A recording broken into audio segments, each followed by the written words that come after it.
Face front, true believers. Tiki here. And Blue Dragon 5. 10 years ago, Marvel's Daredevil stood atop the rest and showed us the quality of storytelling that other shows were blind to. Now, with its official return, the burden falls to us to discern the truth by asking the question, will the new show measure up to the original? Join us as we start Discerning Daredevil, Born Again. Tonight we are talking the penultimate episode of Season 1. It's Season 1, Episode 8, Isle of Joy. And Dragon, I'm not even going to mix words about it. I think this is I've really liked some of the episodes. The bank robbery episode was great.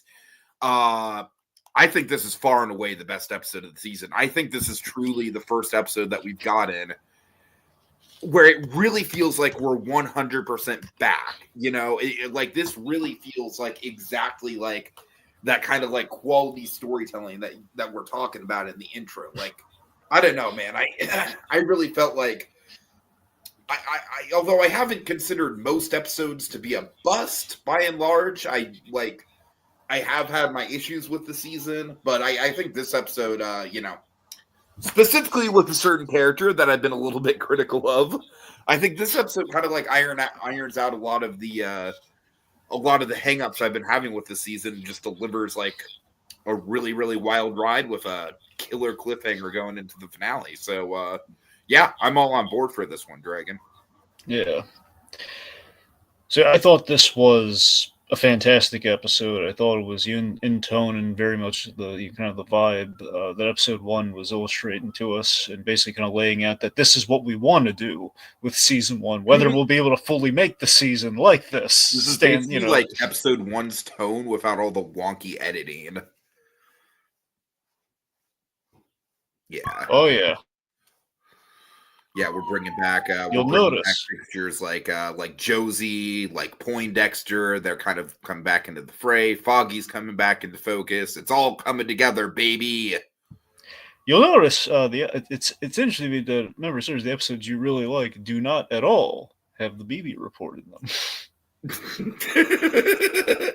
I mean, it's funny because I feel like at this point we can definitely distinguish between BB Urich as a character and the BB report as a plot device, right? Yeah, I think so. All right. Well, that's what I'm saying. Look, I adore. I really love the first episode. I thought it was a great way to start things off. But do you mind? I'm trying to go somewhere with this. Okay. Anyway, like I was trying to say, as much as I love episode 1, I will say again the one thing against episode 1 is again kind of the edit and the BB report being kind of representative of that. Mm-hmm.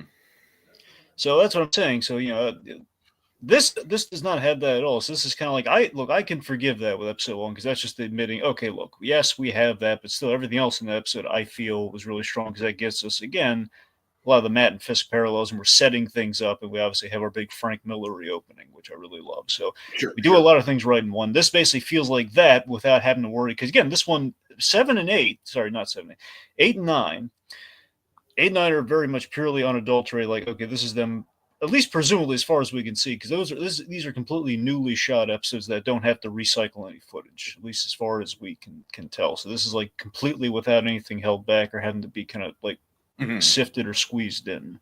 So it has an advantage over 1 just by comparison. You're right, it might so far. I mean, we'll see what the heck the finales can offer. This is fantastic. I guess what I'm saying is you had the dread around Bullseye, the desperation on Matt, the parallels between Daredevil and Kingpin was dead on exactly what was kind of promised in 1 and what I love about the show, and just it's a heck of a fun penultimate episode. I just hope we can bring it all home with our last episode, which again, just given our team that's working on this episode, working on the next episode, I have a good feeling about it, but bear in mind they do know they're going into more seasons, which was not always said about even the original Daredevil. They had hoped for more seasons, and they always prepared for more, but they never, it was never like a certainty. So this is kind of new territory. It's kind of like the Loki Season 1 2, to did 2. they not know they were getting Defenders? They must have known they were getting Defenders after season 2. Well, no, remember no. Well, so let me rephrase that. To a point, when I guess what I mean is like when they had Jessica Jones, when Daredevil and Jessica Jones did well, it sounded like they had aspirations to do all their Marvel Netflix heroes, and by the time they had like all of them approved, like for example, I don't think they planned it all on a Punisher show.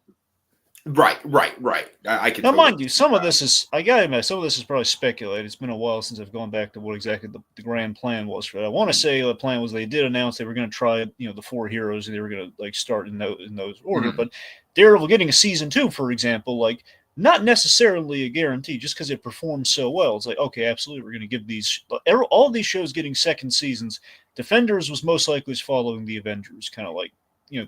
Phase 1 Marvel just kind of I'm just saying you don't literally like kill off Matt at the end of season 2 without knowing, or I'm sorry, he gets killed off at the end of Defenders. My bad. Yeah, but still, I do feel like Defenders was season 2 with all the Elektra stuff. Definitely was a lead into Defenders in some ways. Anyways, it doesn't matter. Yeah.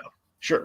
Anywho, point being, I have faith in our having a good finale, even if the finale might feel like, for example, I think we'll have some good, kind of finality, but it's definitely going to feel like Fisk is still going to be top dog by the end. I have a feeling. I don't think we're going to be taking Fisk down in our. Which I think definitely, I would be frankly pretty disappointed if we do take Fisk down by the finale because.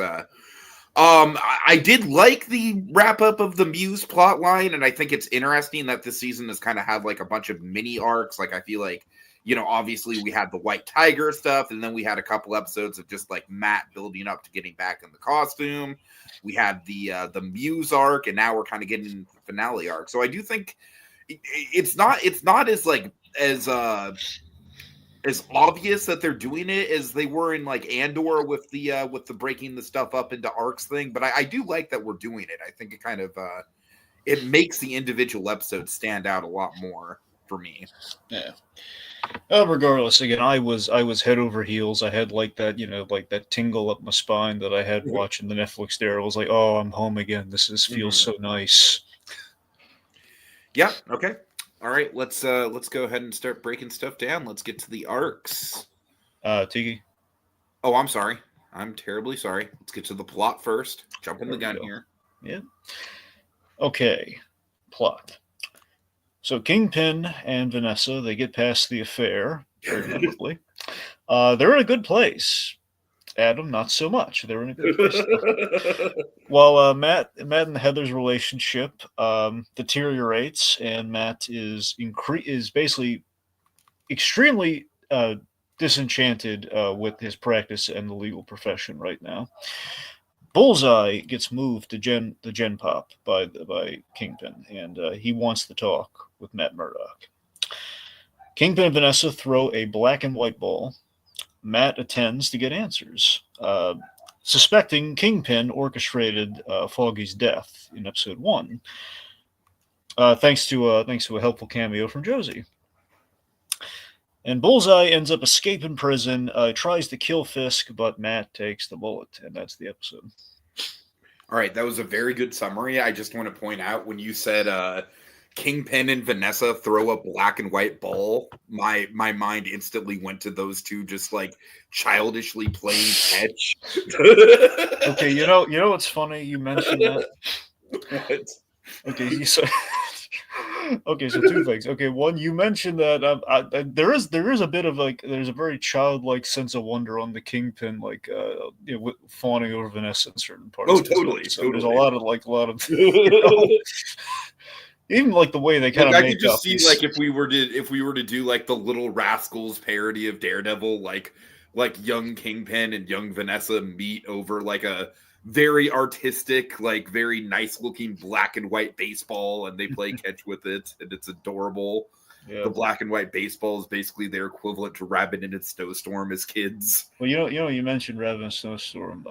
So Katie Cook is an artist I met. Is an artist I met at Comic Con. She does like little watercolor. Right. Yeah, I remember her. I had her do. I don't know if you remember this. I had her do Kingpin and Vanessa doing Raven and Snowstorm.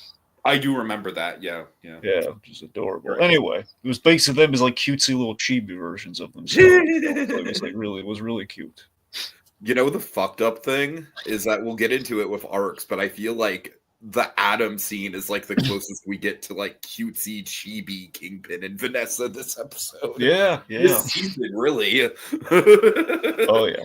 All right. Okay. Now, arcs.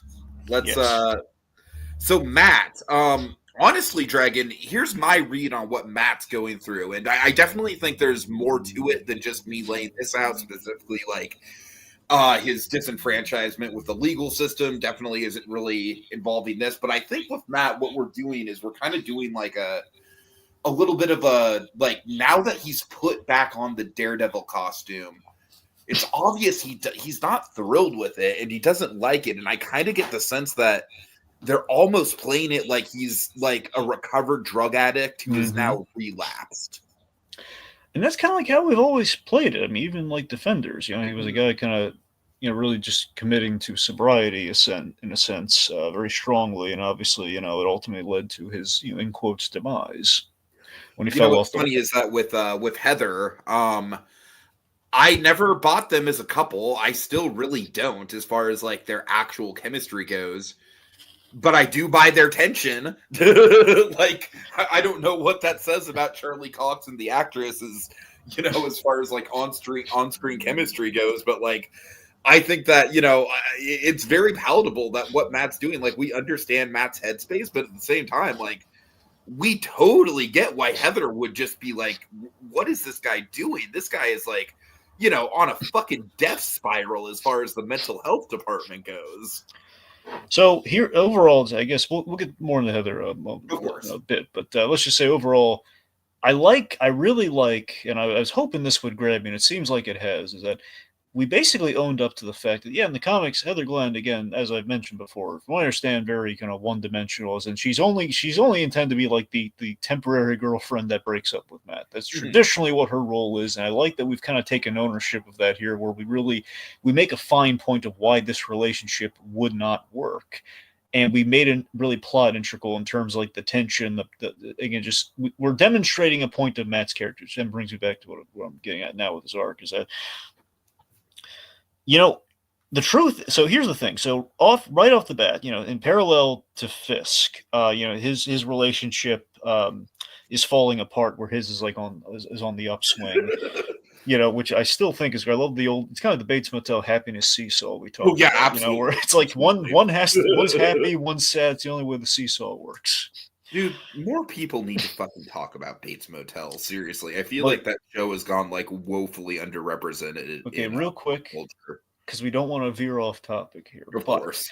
That Camp Crystal Lake show they've announced, they're essentially doing Bates Motel with Crystal Lake. It's going to follow Pamela Voorhees, right. Which would build to like the first Friday the 13th, in which she's the killer, not Jason. So they're going. Bates Motel paved the way with Linda Cardellini as our normal. Is that being done by A24? I'm pretty sure it is. I really don't know. You asked me that before. I think you looked it up, and maybe. Well, I know that A24 bought the rights to Friday the 13th, so I wonder if that extends to TV too. Oh, I would presume so. That's the only anyway. So, but yeah. So Heather, after her Muse encounter, she's in killing Muse. That might be my last excuse to do that. So I did look for the clip for what it's worth. Unfortunately, Kevin Smith kind of scrubbed the evening. Well, not him personally. Noticed. That's a little frustrating. Well, I think it's because of the Prince thing. Oh, just legally speaking. Well, I mean, after Prince died, things, that kind of. I don't know.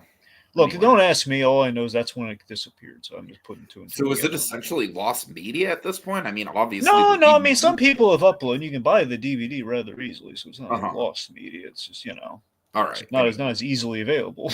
Right. Anyway, so Heather's now very anti-vigilante, and Matt learns. I love how cuttingly she calls Daredevil and Muse both like little boys. So that's the thing. So I love that.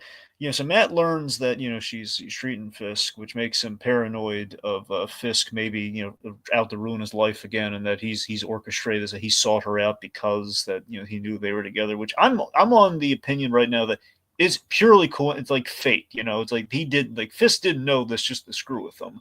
He obviously found out, like in looking into Heather Glenn when trying to find out where she lives and everything. That's when they probably put the pieces together there. But you're right. It is unclear. We don't know. The whole time maybe Fisk did know and just didn't care because he would look into that sort of thing. But regardless, my theory is it's probably like he probably didn't know. Like I don't think he sought Heather out like specifically because of that, but I think he probably found out like pretty early on into it, but was kind of saving that information for a rainy day. Yeah, I mean that's he probably had Cashman look into her a bit just to make sure she's discretion probably mentioned it, but as after he probably found her anyway. So that's the thing. So it's just she calls out that the Daredevil is he's out for it. Basically, it's the whole violent nature thing we've been exploring this season, and there is truth to what she's somewhat right in her critique and call out of Daredevil. I've been bringing this up beforehand. We even saw when he was fighting these, when he's finally putting the suit back on. It's kind of the addict struggle where the violent nature, which is the theme of the season, which Kingpin called out, and I love that he got under Matt's skin by bringing up the whole again, he didn't judge him for having a violent nature. He kind of gave him sympathy, which just gets under Matt's skin even more in episode 1. So the fact that again we the audience have been seeing Matt again, it's going back to that season 1 thing with Claire where he's doing this because some part of him likes it. Again, he likes getting the frustration and just all the anger out on the criminals.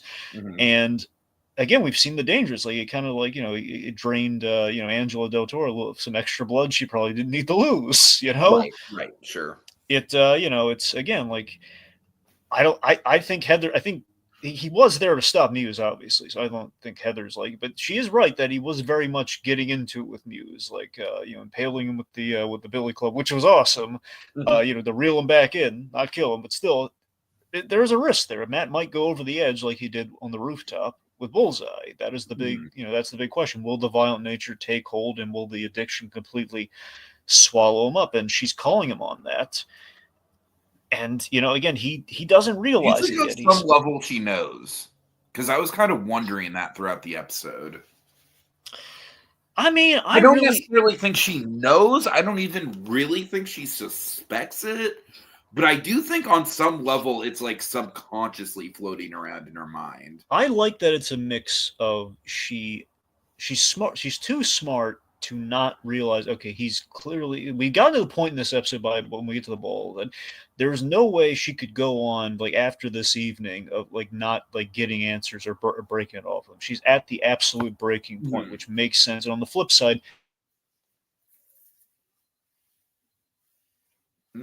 hello, on the flip side, oh boy,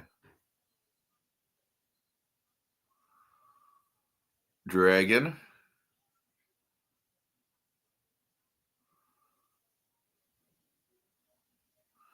On the flip side of what, Dragon? On the flip side of what? Okay. Oh, dear. All right. All right, folks. Well, I do have one announcement in regards to Daredevil. Dragon doesn't even know this yet. Next week, next Thursday, the great writer-director of web series Super Academy, Mr. Jacob Gulliver, is going to be joining us in recapping the finale. So yeah, look forward to that. All right. While we wait for Dragon to come back, that was just a very awkward spot for Dragon to try. He's like, and on the other hand, drop. Okay. Oh, let's see. So damn it. I hate when Dragon does this, because the thing is, it's like with the arcs, I don't want to move too far ahead of him. Let's see what I can do. Sorry, folks. I know this is fucking riveting podcast material. All right.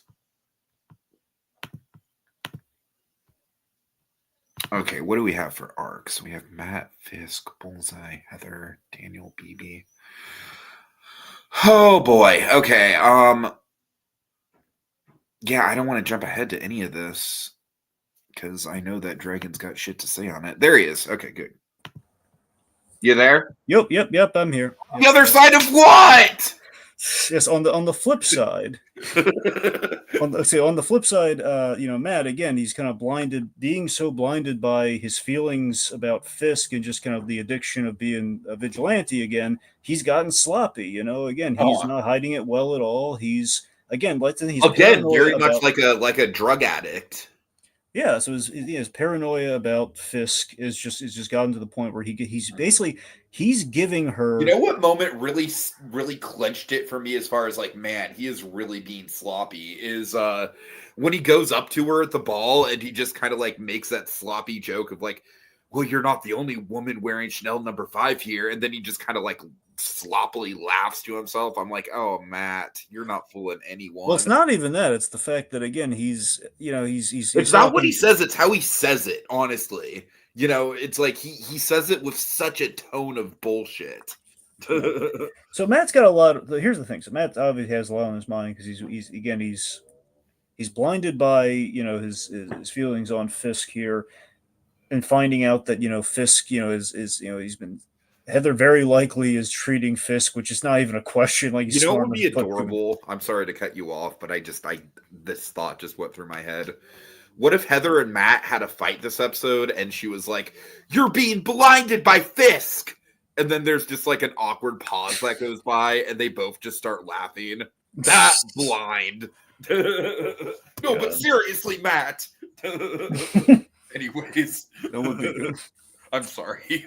Go ahead. Right, anyway, so that's it. Look, he's got a lot on his mind, with Foggy on his mind with Bullseye reaching out to him. He's all the recent failings of the system with Leroy, for example. Leroy, going. Apparently, he did the time all because of the the caramel corn. Mm-hmm. Matt's questioning his practice when he has to defend like a rich scumbag client just to keep the lights on. Because again, just defending the innocent. We don't linger on this guy at all. We don't really give him the time of the day. He's just kind of there as basically set dressing to show that this is kind of the state of where the firm's at this point. Yeah, kind of economic storytelling there. I like. And again, we even set this up a little in She-Hulk, where he says we take the occasional rich client just to keep pay the bills. But that's the thing. It's like Daredevil is coming unraveled. He's just again. This is something that's been bubbling since Fisk got elected, which is always like stuck in his craw. It's like the Superman Lex Luthor thing, where he just can't believe that he got elected. In this case, on the mayor side of things, and it's just just the disbelief that how could everyone rally rally to this really horrible person. That's kind of fundamentally his issue here, where he's telling Heather he's so bad you don't understand why. He's like, well, yeah, well, tell me why, but he can't tell her why because otherwise she would know that he's Daredevil. Which that's the sloppiness right there, where he's not providing her the full information. It's kind of like slapping. She obviously can't tell him directly that Kingpin is even her client, even though Matt obviously knows. So I like that there's a little bit of tension there too. Absolutely. Uh-huh. So he's dealing with all this, and so again he's aggressively going after him, thinking I think with Matt he's going after Fisk so hard here because he thinks it will avenge Foggy. In reality, it's not really going to amount to that. But again, that's what he's deluding himself, because everything else around him is just he's become so disenfranchised with it. Like, this is the victory he wants, because again, Foggy dying is what is throwing him off balance at his core, and he feels like getting closure for Foggy and proving that it's Fisk, like that'll help him in some way. That'll piece together, that'll fill the missing spot. It will Kinsuki all the cracks in the marble from the opening. Exactly. Yeah. And here's what's great. So the end of the episode, in terms of his arc, the big question is, why save Fisk at the end? Now, I definitely, for my theory, if we're getting into that right now, yeah, I definitely think it's to, God, God, I don't know. I feel like on some level it's going to be he's going to come public as Daredevil and show that vigilantes save people. I don't know. I think it has something to do with that. I think it has.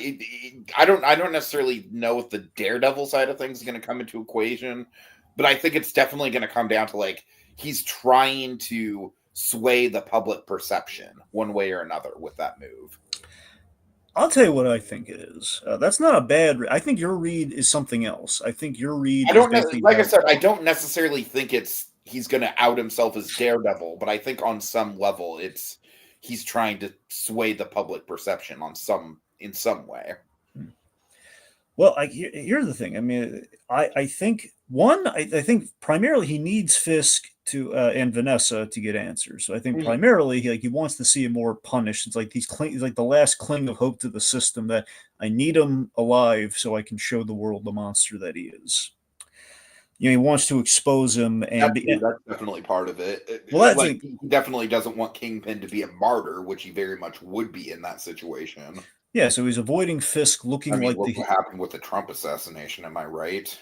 Which there is a question there, Tiki, if how much of that might be like again we've been playing. I've said it before, and I'll say it again. I think Fisk in this show is one of the best like Trump allegories that we've had, in the fact that it's very much not just like beating you over the head with like Orange Man bad, but really just kind of like realistically showing you a political figure that's like him. You know what I mean? Yeah, well, that's the thing, Tiki. Where I'll admit, again, I've liked how we've been tackling that, but it didn't occur to me until this moment that, oh my God, until you just said it, that's yet another example of that. We could, it's a timely reference that we're not throwing in your face. It's there because clearly, and the main thing it's referencing is the death of Foggy with the whole sniper thing. It's the main reason. Sure. It's the main thing they're hinting at, but still, it's a good point. So I'm saying primarily wants to expose Fisk because ultimately that's what Foggy wants, as we saw in Daredevil season 3. Even at his lowest point, Foggy wanted, even at the most hopeless of times with going up against Fisk, Foggy wanted him exposed. He basically wants to recapture Daredevil season 3's ending. That's kind of what the plan is here, maybe. The other things to factor in here, maybe it's all of these things. I don't know. I'm saying that's the most like direct line, but beyond that, I want to say it's maybe some lingering PTSD of he can't let Bullseye kill Fisk if he can save him. Like he just can't let Bullseye kill somebody because of even if it's fucking Fisk. That's the thing. Fundamentally, he just can't relive that trauma of being there especially being right there. And then deep down, the third one, deep down, it's not. It's basically it's disproving Kingpin and Heather being right about the violent nature thing. It's about, Heather is the whole thing about little boys going into a fight. There's kind of proving this is what Daredevil stands for. This is what, and Fisk isn't right about. On some level, Matt must at least know that Heather will inevitably find out. So maybe on some level, this is making a point just to her. Yeah, that's the thing. Really, it's like fundamentally, it's with Heather that he's trying to prove that Daredevil isn't just about right. He's not just doing it because again, as I said, Daredevil coming back. The intent was the only reason I can put on that costume again, like after his conversation with Frank Castles, to save all the little Foggies out there. He wants to save the Foggies. I know it's a silly way of putting it, but that's the thing. That's the only reason he can justify going out there if he's saving people like all the Foggy Nelsons he couldn't save. But again, Heather's right that he's kind of falling. Again, he's getting a little lost in that. He's getting off the beaten path to taking his aggression over losing Foggy onto the criminals, which again and that's kind of what he's disproving here. And also, I've gone on about this way back. We did season 2. I love that season 2 of Daredevil started with him disproving Kingpin's point about you think a man in a silly little costume can change things, and we're kind of bringing it back to a point, where he's just proving that Fisk isn't right. I'm more than my violent nature. I have that, but I can reach beyond that. And how am I going to prove? Well, I'm going to take the bullet for Fisk, even if it kills me.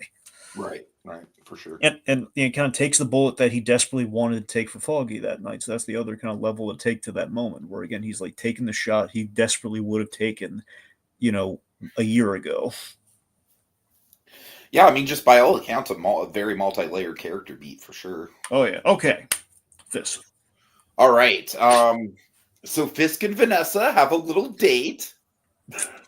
Yeah, yeah. Oh my god. Shows her the painting. Dragon, this is exactly the kind of like twisted Fisk and Vanessa dynamics that we've been missing this whole season, and I love it. So after Vanessa's proved her fidelity to him last episode, kind of in the reverse Godfather moment, Uh, we go full circle to the roots and the foundational elements of their relationship, going all the way back to the beginning. If you think about it, he's to show you that this is like him truly becoming Kingpin again. Which again, in parallel to Daredevil, you kind of have him, by the very end, like him kind of taking that bullet, ultimately, showing that Daredevil is more than just hitting people. sure.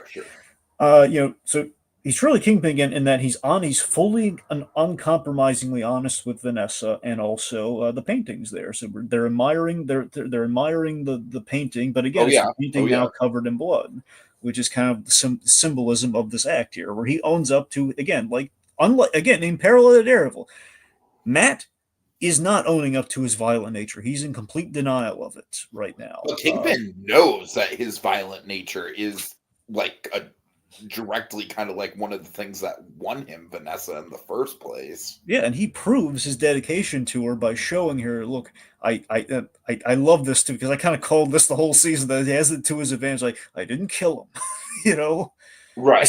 I still wish he cut his hands off, but still, But look, in all honesty, had he cut the hands off, that might have actually scared Vanessa. So we can't go that far. I understand why we didn't do something like that, but still, he promises, like he showed that he kept his promise not to kill him, but he just begs again, like a sweet child, just like see, I didn't kill him, just please, it's so much just having him knowing that got so much joy out of him just like yelling at Adam to shut up. Shut up! Oh I just love that he just tells Vanessa, I just hate him so much. I just imagine his hands. Is that your best? Hater garbage. Is that it? Is that your best? All right. Sorry. Yeah, so it's just he can't stand like the thought of the hands and everything on her, and he just begs to get past it. And he's pleading with her, and she just sees the love and the desperation, and again she kills him. She puts a bunch of bullets in Adam. Mm-hmm. All right, so then after that, it's pretty much like full steam ahead as far as like Vanessa and Kingpin back to their season 1 power couple roots, planning the ball and everything. We don't really get a lot more development from them after that. Well, the thing kind of table setting. The thing with the ball we should mention, I love that Kingpin's at his kind of debatably at his strongest at this ball because one, we symbolize with him being in the white, but it's kind of tantamount to the wedding. So remember the wedding at the end of season 3. The wedding signifies his promise in season 2 to Matt. I know I'm jumping around seasons here. I promise you, I'm going somewhere with it. He told him that his dream was to stand above the city with Vanessa, looking upon the city that birthed him, and basically, basically knowing that he triumphed over the city that kept him down, that he tried to save, that rejected him, and he basically that was his revenge plan. And again, no strings attached right now. He achieves it, yet he really fully achieves it now. There's no Nadim to get in his way. It's him and Vanessa. They're on good terms. He's lauded and kind of sanctified in the public right now. They're loving him, and he has power and control over all over the rich of the city who are funding his Red Hook project, even though they don't want to. He's blackmailing people. I love that he's doing like the opening to The Godfather, where they're all at this party, whether they like to or not, and they're nervously one by one called into like the little private office area, and he's working his Don Corleone magic. Mm-hmm. He's the literal belle of the ball. He's in control. He's beloved. Everyone's kowtowing to him. And meanwhile, like Matt walks in, the one person who actually like is there for him is like just not having any of his bullshit. Oh yeah. So with the Vanessa, before we transition to the Vanessa side of things, it seems again I don't know if there's another twist coming. I like to think it's as direct as we're kind of setting it up here because I think it's really interesting. It seems that Vanessa did keep a secret from Fisk, where while he was away, it seems that she ordered the death of Foggy Nelson, which is a great loophole to the deal that he made with Daredevil, which is like, hey, he won't harm Foggy Nelson or Karen Page or tell his secret. Vanessa, on the other hand, and she was there, and it was a big moment for them, and she felt so sympathetic towards her husband. I like how I love how chummy she is with Matt during the dance. She's like, well, this is a surprise. Like, she doesn't miss a beat, you know? Yeah. This is so great that we were able to get her back for the show because now we can do stuff like that. Totally. All right. So, yeah. Okay, next up we have Bullseye. This is a man on some level who is pretty much forced into the position that he has to go in. Like, do you think that he would have escaped had he not been forced to go into Gen Pop? Honestly, I don't think. Here's the thing. I think he's content. Initially, I really thought the way the episode was going to go with him, and I'm not complaining. Like the symbolism of the blue flower at the beginning. I kind of felt like that was sort of like him being at peace with where he's at, you know, before shit kind of goes bad for him. Yeah, you know, it's interesting because I kind of read the blue flower thing a little differently, and I'm not saying it's a bad read that you had there. I viewed it as when we do the blue tint, that's kind of like it's so Bullseye's colors are black, white, and technically blue. So blue is like the one color we didn't get when we did all the black and white symbolism in season 3 with Bullseye and, you know, with just the whole the triangle of Daredevil, Bullseye, Kingpin, that whole season. Anyway, so blue is like another signifier for Bullseye, and I always kind of looked at that as like that's him, like he's looking out the window at all the targets he might wish that he could, you know. Oh yeah, that's definitely a different read, but I can see that. Yeah, but you're it's fair though that again he was content, you know, because again he was dangerous and he was like all kept to himself, and again there's obviously variables that we don't know here because there's two things to factor in the Bullseye this episode. One, with the information we learn about this whole like the assassination of Foggy Nelson, it does stand to reason that the deal and the condition probably was you'll be arrested and kept in solitary, so you won't get basically you'll have a good treatment in prison essentially when you do eventually go there. And on the flip side, you do have to wonder, like, again, he killed all those people. Again, he killed everyone in there. Did he enjoy doing it? Traditionally, Bullseye goes off his rocker, and he just loves, killing people. Like, he loves his work. And you could argue, he's basically Crumbopulous Michael. Crumbopulous Michael from Rick and Morty. Oh, right. Here I go killing again. Yeah, no, he's basically that guy. Name escaped me there, but yes. Well, that's the thing. I think ultimately it's kind of a mix of both. Where I think he does like the solitude, because again, he always has like the buzzing thoughts and he has trouble interacting with people. I think it's kind of like it's always like the social awkwardness with Bullseye, and I would like to take the leap that Bullseye is such a psychopath that he could never keep in check, which is why Bullseye needs a North Star, and ever since Kingpin did what he did to him, he's now forever without a North Star. So solitude is probably where he next, and anytime he's around people, he's probably now thinking of ways to kill them, which again lines up with traditionally how Bullseye is, where he's just so antisocial. I love how this is like a parallel to my own social anxiety, where it's like I have trouble socializing with people because I literally have a hard time talking about anything but movies and pop culture and shit. Thanks, podcast. This guy, he's just thinking about killing the whole time. He's not thinking about movies. He's not thinking about the arts. He's just thinking about killing. Killing is his art. So kind of makes me feel better about my own social insecurities, honestly. So I mean, now look again. It's a little ambiguous whether he was killing all those people because he liked it or because he was just basically playing the role. So it would be no link or a hint that he was hired for a job. That is the question. It was like a psychopath just going on a murder spree, or that was like his cover, so no one would know he was actually hired for a job. I still like to think, even if he was hired for a job, he didn't have to kill that many people. He didn't have to kill like everyone in his path. So it's up in the air. So that's questionable. Like, him fearing for his safety. Initially, when he was like putting Gen Pop, I thought, oh, but it's gonna be like the Rorschach. Like, you're not. I'm not locked in here with you. You're locked in here with me. No, I honestly like that we subvert that, because I honestly feel like that's become a little tropey recently, and I feel like no, it's like I mean, he is a killing machine, but he does not have any like. I mean, I love the clever way that he does escape. I love the fucking tooth thing, Dragon. It's great. It's I know. But he doesn't have that in his arsenal. He doesn't have anything. So like, yeah, if he doesn't have anything that he can projectile with, it's not going to end well for him.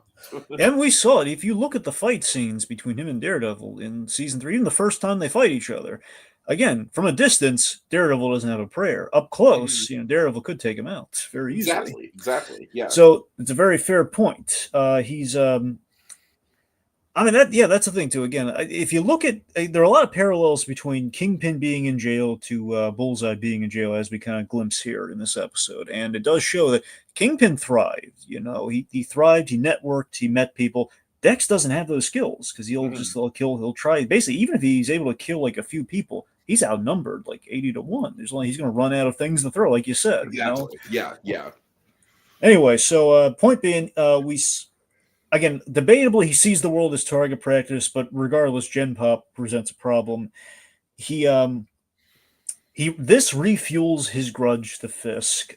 He has a score to settle, because the only reason, presumably, we kind of confirm it here in this episode, he didn't kill. One of the reasons he potentially targeted Foggy. We now know he was essentially hired to target Foggy, but even so, of all the people on his list to sell scores with, he didn't have access to Fisk. Otherwise, he surely would have tried to kill him. Because Fisk was gone. Fisk, he was in jail, and then eventually he was something. Again, I still wish we said how he was released, but he got out. Then he disappeared doing Echo stuff. Right.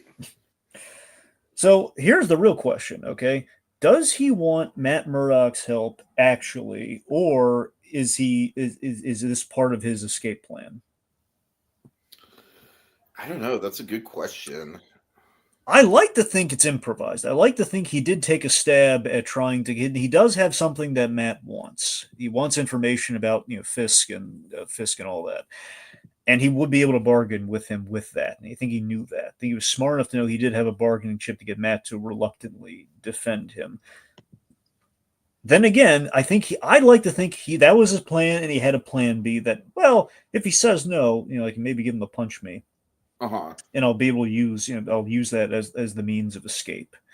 So whether that was, he didn't think about that until like the moment it happened, or he had that in the back of his mind, I think is the real question. And regardless, I think he did take a stab at. I don't know. Honestly, now that you lay it out, I mean, he did need to knock that fucking tooth out in order for everything else to come together. So, oh yeah, now that you lay it out like that, I would not be surprised if he just outright summoned Matt there specifically to give him a beating.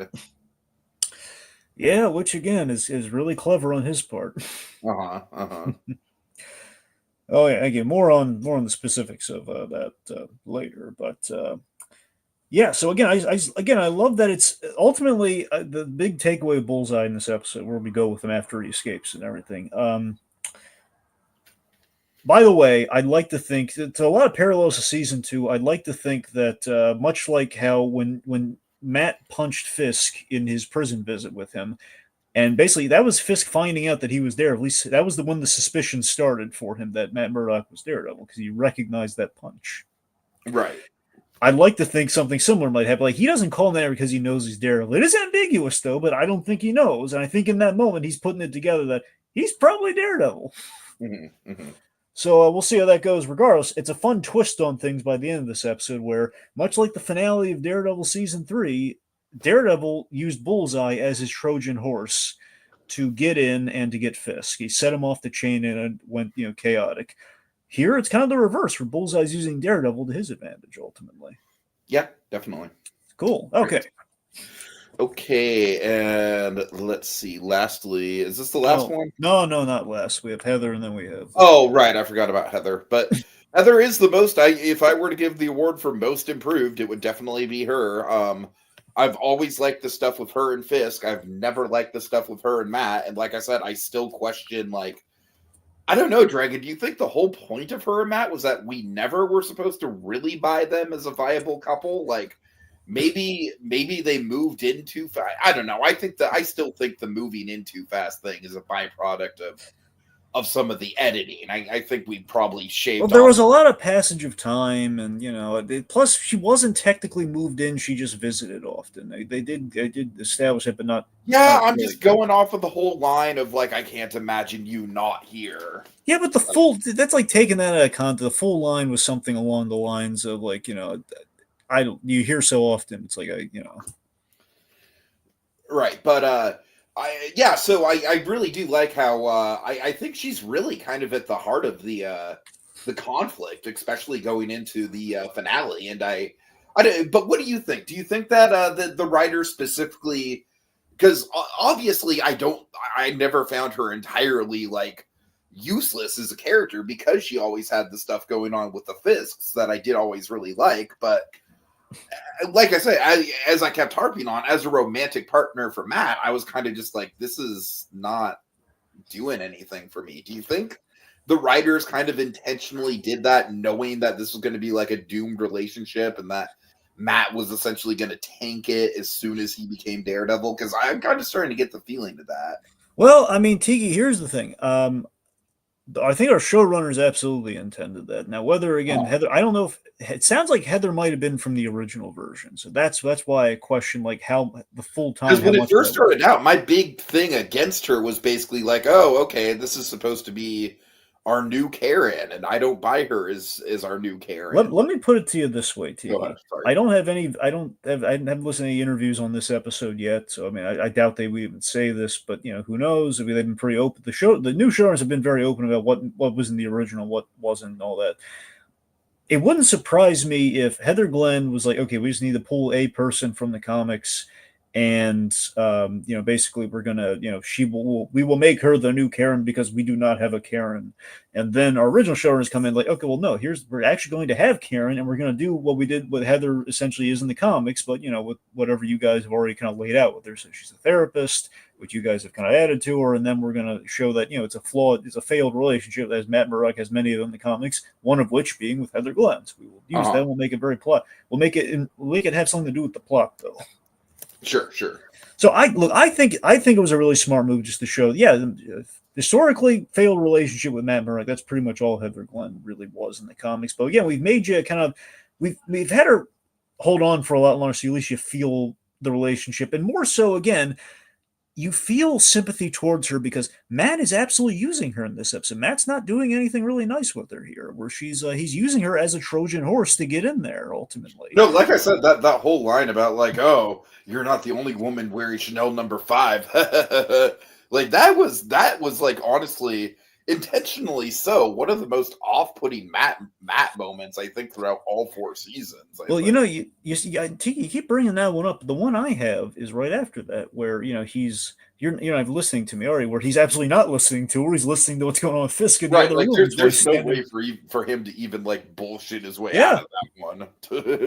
So that's the thing. So I love that we've kind of. I was really impressed that with her ultimate, it's like, okay, we just fully acknowledge. Yeah, we don't really. There's not really much we can do with Glenn outside of a vague vigilante angle that we have with her, which may or may not. Again, assuming she sticks around somewhat, may or like we dip in with her now and again. Maybe like she's still writing a book, or who knows. Going next season or whatever we're going to do in the next episode. She's it's really just he used this woman, and again it's a failed relationship in pursuit of being a vigilante, which I don't know, it just really worked. It added the tension, and you're uncomfortable with them in this relationship, the position that he's using her in, which I think is intentional, where you're really not, Matt, you're not supposed to be saying, oh man, look how cool Daredevil is doing this. And don't get me wrong, he is really cool doing it, but it's not to the degree of like, it's like not cool for the reason you think. It's like, oh wow, you're marveling at what at the lengths and the depths at which Matt's willing to go, and just like you're rooting for your character, even though he's on the downward spiral right now. Like, oh no, it's like one of those moments like, oh please, Matt, don't make these decisions where, he's so desperate to get the Kingpin, he's gonna destroy this relationship with this girl, which again, Matt Murdock being surrounded by women, technically, constantly, always something that is likely to happen. Mm-hmm, mm-hmm. So, you feel the sense of consequence, you feel bad for her, and, just seeing this basically, Heather Glenn ultimately is kind of an examination of what if we did the traditional thing where, until we get to ironically, the born again story in the comics, Karen doesn't know that he was there, at least not for a long time in the comics, so it's kind of like, what if Karen never found out, is kind of what we have with Heather Glenn here, and we're seeing why that never would have worked in terms of like evolving that character. Right, exactly. We kind of had to do that with Karen. That's why 3, really stands out with Karen. Well, we go from there. We saw in season 2 with Karen that we can only go so far with her, and that's why she ultimately befriended the Punisher, because Matt was leaving her in the lurch all the time. Mm-hmm. Sure. So okay. Okay. All right, and finally we got the new kids on the block, BB and Mr. Daniel. I don't know why I called him Mr. Daniel. I don't know why. That's really weird, Tiki. You know what I think it is? I think literally it's from the ending of There Will Be Blood. Daniel Plainview's after the big bowling alley scene, Daniel Plainview's butler comes in and he's like, Mr. Daniel. I think that, I honest to God think that's where I got it from. Are we gonna go bowling, Mayor Fisk? That'd be so wicked. All right, I really, really think that that Daniel is one of the best new characters. I mean, don't get me wrong. I think BB Urich, I think, as we already kind of established, she works better as a standalone character than she does with the BB report as a plot device. I'm glad we kind of dropped that for the most part. But no, I really do like this back and forth we have, where it very much is like the next generation, where we have a next generation Ben Urich, and we have essentially what's a guy who's like in the makings to be, with how opportunistic he is, to be the next generation Fisk. So I really do like how they're kind of like, more or less socially on the same page, but obviously have very different goals, very different motives. They both know that they have those different goals and motives, but they're still civil with each other. And I just think it's a very interesting dance that they're weaving. And yes, the pun is intended for the end of the episode. Yeah. So we promote we promote Daniel, deputy. I think it's like deputy mayor of communications. Is that right? Uh-huh. And I'm sorry. Did you say mayor of communications? Well, that's what I'm saying. It's like deputy of it's deputy something of communications. But okay. Well, at least he's not. Is that your best mayor garbage? Is that it? Right. At least he's not mayor garbage. At least he's mayor of communications. He takes him off. Mayor of garbage. That would be, anyways. Sorry. Yeah. So, he's feeling lucky. He's not questioning it. He's kind of spurning against his original mentor there. To say, acknowledge it. Yeah. So this is leading to be really cocky, and I think it's going to land him in trouble very soon. Yeah. I mean, I said would be next generation Kingpin because I kind of agree. I don't necessarily think this guy's got that much of a future. I think he's dabbling in some dangerous waters here. Yeah. I do like the lead that BB gets. Oh yeah. So BB here, we finally do stuff with BB for a change here, where we address that she's been sucking up to the Fisk campaign in order to bring Fisk down because she knows that he killed her uncle. He was suspected, but it was never like fully proven. But always suspected that he killed her Uncle Ben. Right. Anyway, so she's teaming up with poor Frank Gallo. How bad did you feel for Gallo in this episode?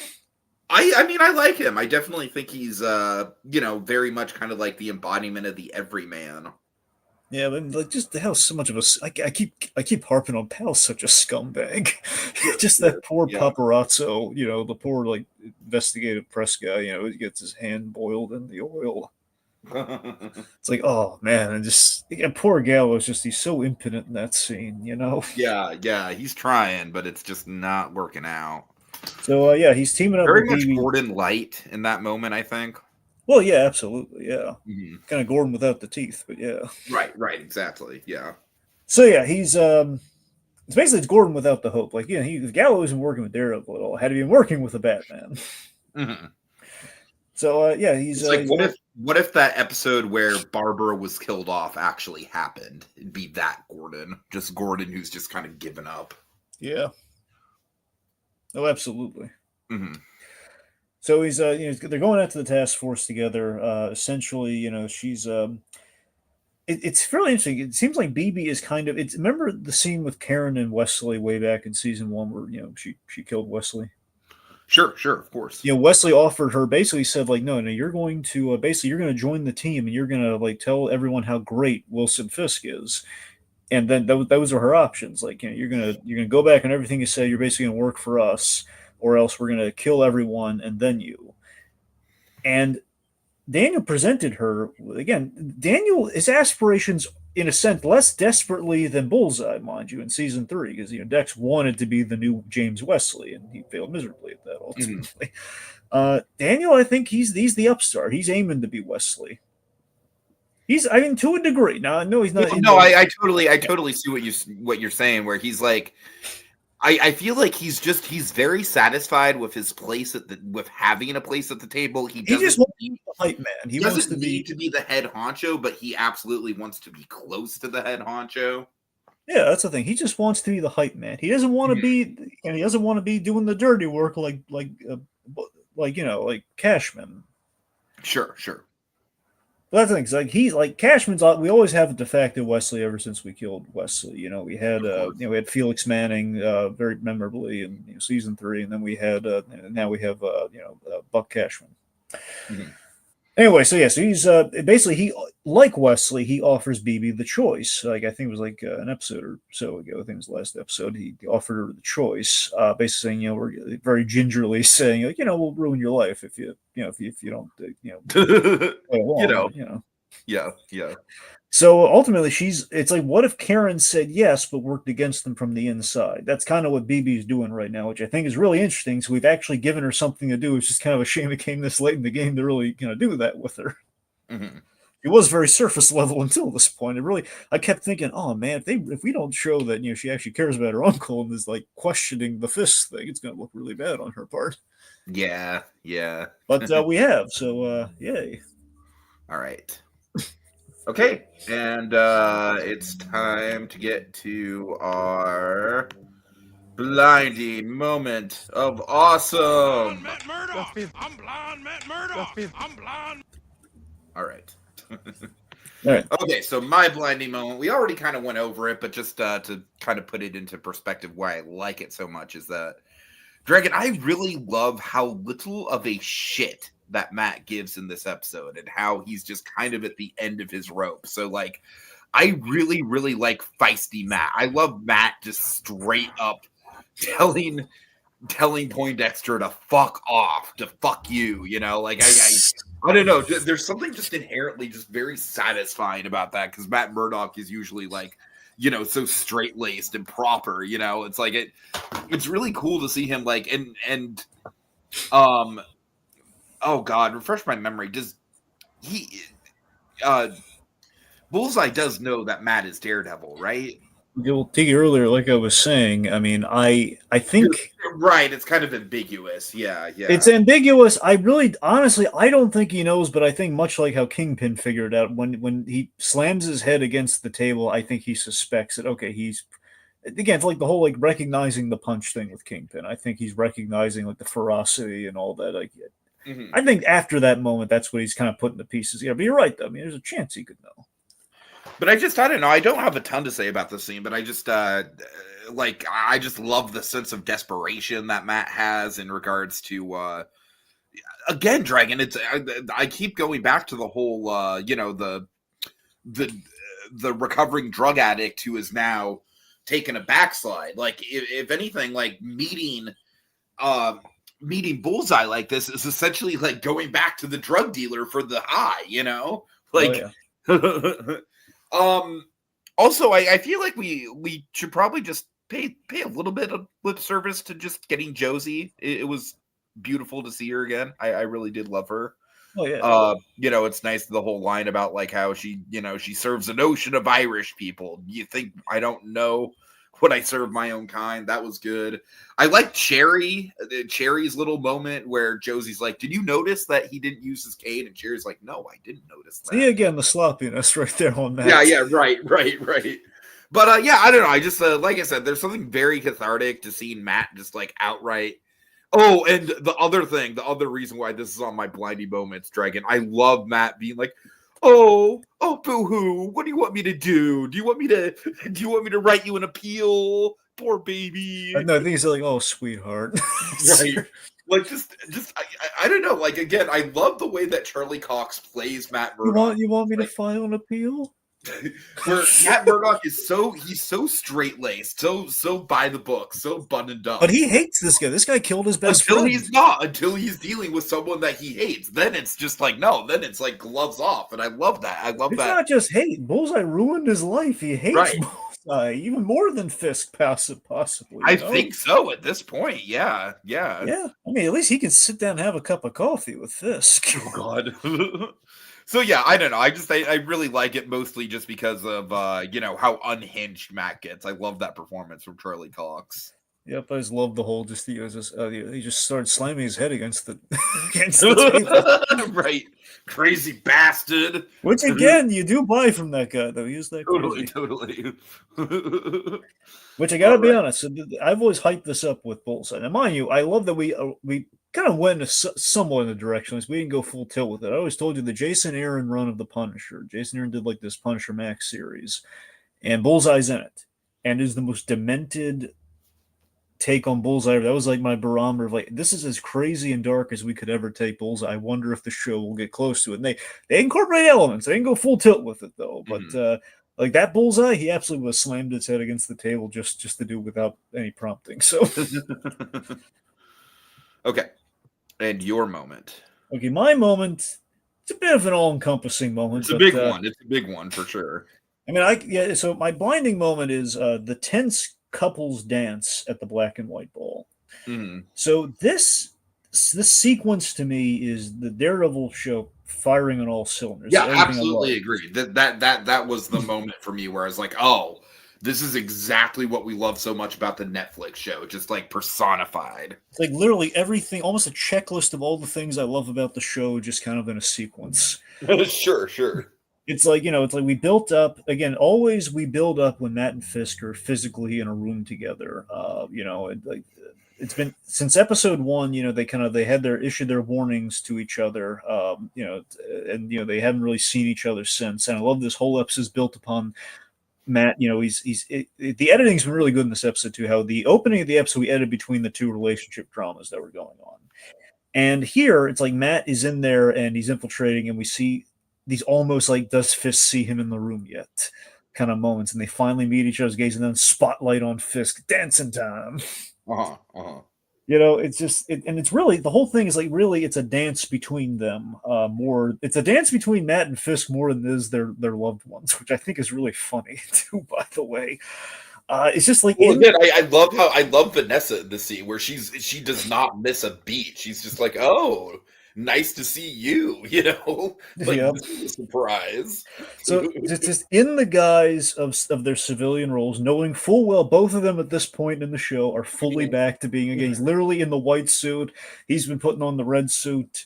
And my favorite bit, this is like should have had a red tie, Dragon. Wouldn't that have been a good touch? Well, it was a black tie event though. Oh, that's a good point. Yeah. That was otherwise, yeah. What are you gonna do? Yeah. Anyway, so I love the bit. I went. But you know what? Vanessa's wearing a red dress. Well, again, it's black tie. Yeah, no, but I'm just saying, like, in regards to like the pairings, like at least we have red in the matte pairing. You're right about that. That's great. Yeah, and I'll get to that. I was gonna get to the color theory, but yes, I love that. this is the moment for me where I was like geeking out so hard. I was like, oh my god, so this is the blinding moment was Kingpin whispering, knowing that Matt will hear him. Yes, absolutely. Just absolutely. calling him devil.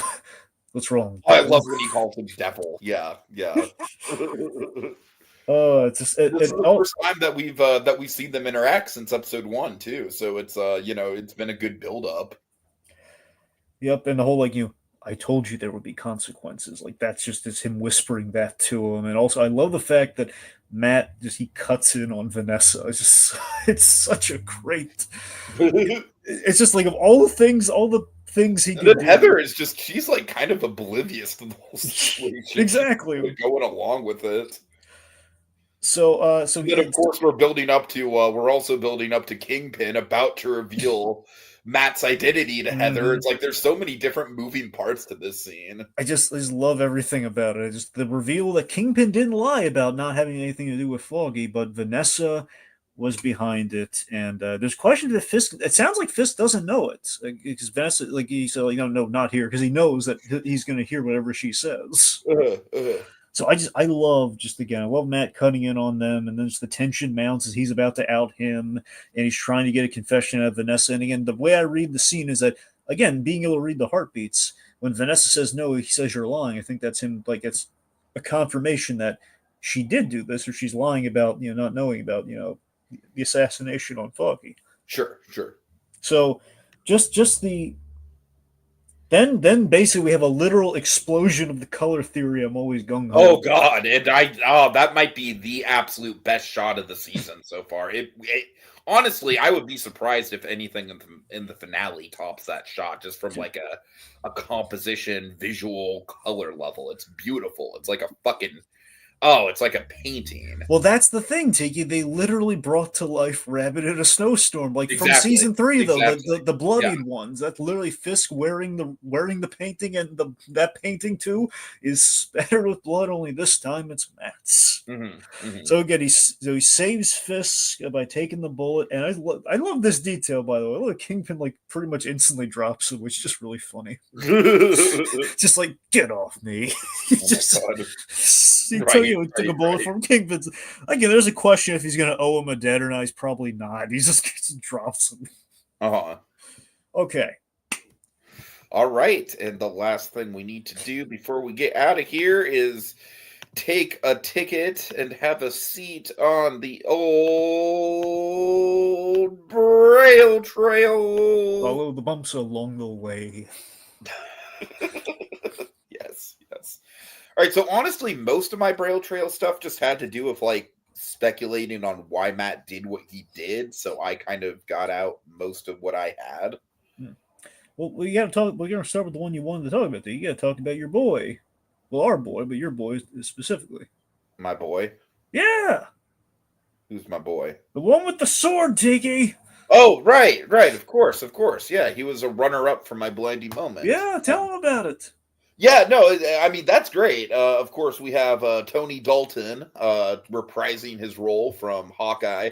I like that they set him up just enough. Honestly, I kind of feel like if you weren't paying attention in that scene, you could have just outright missed that it was him. But then here, I really do like how we play around with the idea of him being both in Fisk's world of the upper crust, kind of one percenters of New York, but then also being the vigilante. And I don't necessarily know how much is going to come of Swordsman in the finale. I kind of feel like that was maybe just queuing up some broader universe building, just kind of reminding us that he's in the picture. But it was still a really cool scene, and I really like how Dragon, we get to see Tony Dalton playing scared. Think about how unusual that is from when we saw him as Lalo. Well, the only person I could ever see intimidating Lalo would be Wilson Fisk, frankly. Very much so. Yeah. So, this is it's great to see him again. They obviously have history within the Hawkeye show, him setting him up, and now he's blackmailing basically being blackmailed by the Kingpin to fund his project and at risk of being outed. I'm convinced I think Swordsman is going to be part of he's going to be an ally of Daredevil in season 2. I'm pretty sure that's where we're. Oh, I would think so. Yeah, that's where I'm guessing we're So, going. And well, like that's I the thing. said, I So, don't necessarily think he's going to have much, if any, role in the finale. I think the scene is mostly just Yeah. kind of place setting. something with that said, again, we're building allies for season 2. So the general vibe, I think, in terms of speculation, is where we're leading with the trails. That we're the big theory is that with more Marvel Netflix characters introduced potentially in season 2, we're pretty much going to do like an adaptation of Devil's Reign, which is the whole like all the heroes going up against Kingpin when he's mayor, which would include probably BB. Oh, I'm saying additionally other allies he's going to have on his side here. We got Swordsman, we got probably BB Uric, who's also working on, and Gallo. So those 3 characters, at least so far in this episode, we're having Obviously, the new White Tiger as well. And then once we establish her more, and hopefully Jessica Jones, and maybe Luke. Dear God, please, Luke Cage running for mayor. Oh my god! Oh, I would. Oh god, that would be wonderful. It's what he did in the comic, and he would have a great platform, being the whole the Harlem's Paradise owner. All right. Okay, let's see. So the blue filter, you're going to nod to Bullseye's comic colors, which again, Alton, besides black and white, did include blue. Let's see. The again with the color theory, again, black and white ball. Kingpin's in the white suit. The red on Vanessa. Again, it signifies the relationship with Rabbit in a snowstorm, with it being kind of bloodied up. We saw the painting at the top of this episode, and also again signifying it's white and red, the relationship between Daredevil and Kingpin in a sense. So he's kind of Sure. Yep. And again, also think about this too. It's also a foreshadow to the white suit getting stained with Daredevil's blood, just her being on his arm. Mm-hmm. Okay, let's see. So Ben Uric's death as a motive for BB Uric, so we kind of mention that here. I mean, that's not really like we could have pretty much put the pieces together on that, but yeah, I guess it's nice. I'm saying we actually acknowledged it versus just having it be like a very light. We mentioned it earlier on. We didn't really do anything with it. Now we're actually doing something with it. Sure. Yeah, right. Bullseye using the tooth as a weapon. So. Oh, that's so cool. So this is kind of a dual reference. Now, here's the thing. I don't think technically he himself has done this in the comic, but there is like this cover art, which is him like missing a tooth, which I think is where they got the impetus for the idea. And then in the Ultimate Comics, I read somewhere that Hawkeye did a move like this with a different body part. Oh dear. With a fingernail or something. Like he basically. Oh yikes! Oh wow. That's in the Ultimate Comics were really met that. The Ultimate Comics, as you can, I don't know if you ever heard Linkara talk about that. It can be kind of brutal. Mm-hmm. So it was like one of this. It was kind of a combination of things, but it was a really great idea. It was a genius idea, and of course the way he escaped too, just like shooting the tooth out. God, was awesome. We call back LaGuardia desk. We do, yeah. Yep, and that's the other thing I was thinking. That to me is that's the other boyish moment on the Kingpin. Aside from, I just think he's like a little schoolboy in love, where he's basically telling me, "Oh, Sheila, the desk. Vanessa confirmed it did belong to Mayor LaGuardia." I just loved it. It's like, oh, like Sheila, my girl, my wife, my. It was always like, oh, my girlfriend told me, Sheila. She told me. She told me it's Mayor LaGuardia's desk. Isn't that great? All right, so the O'Melvins. Josie comes back, so we bring her back, and she gives us a big plot point with the O'Melvins, which Foggy only drank when he had a big win. Mm-hmm, mm-hmm.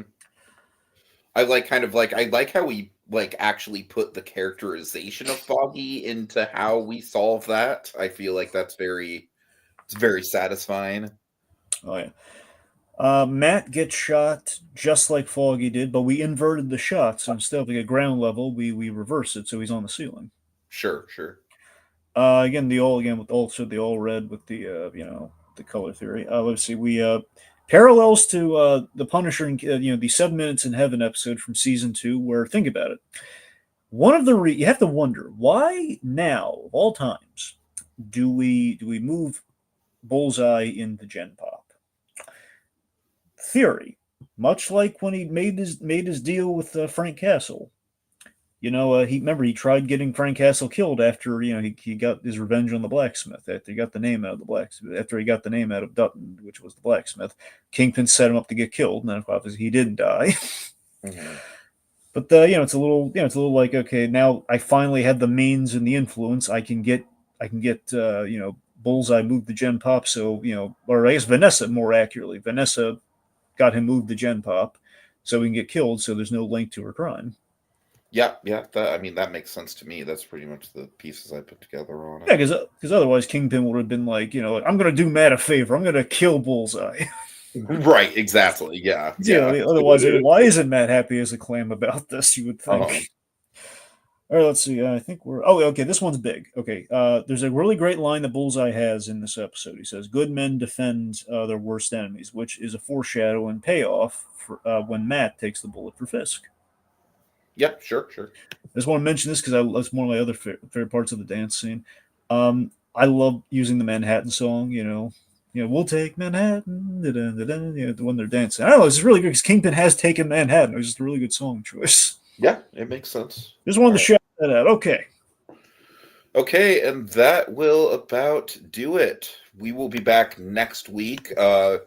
Dragon, I don't know if you were, I think you were out when I made the announcement, but Gulliver will in fact be joining us next week. Okay. For the finale. Yeah, so excited about that. Alrighty.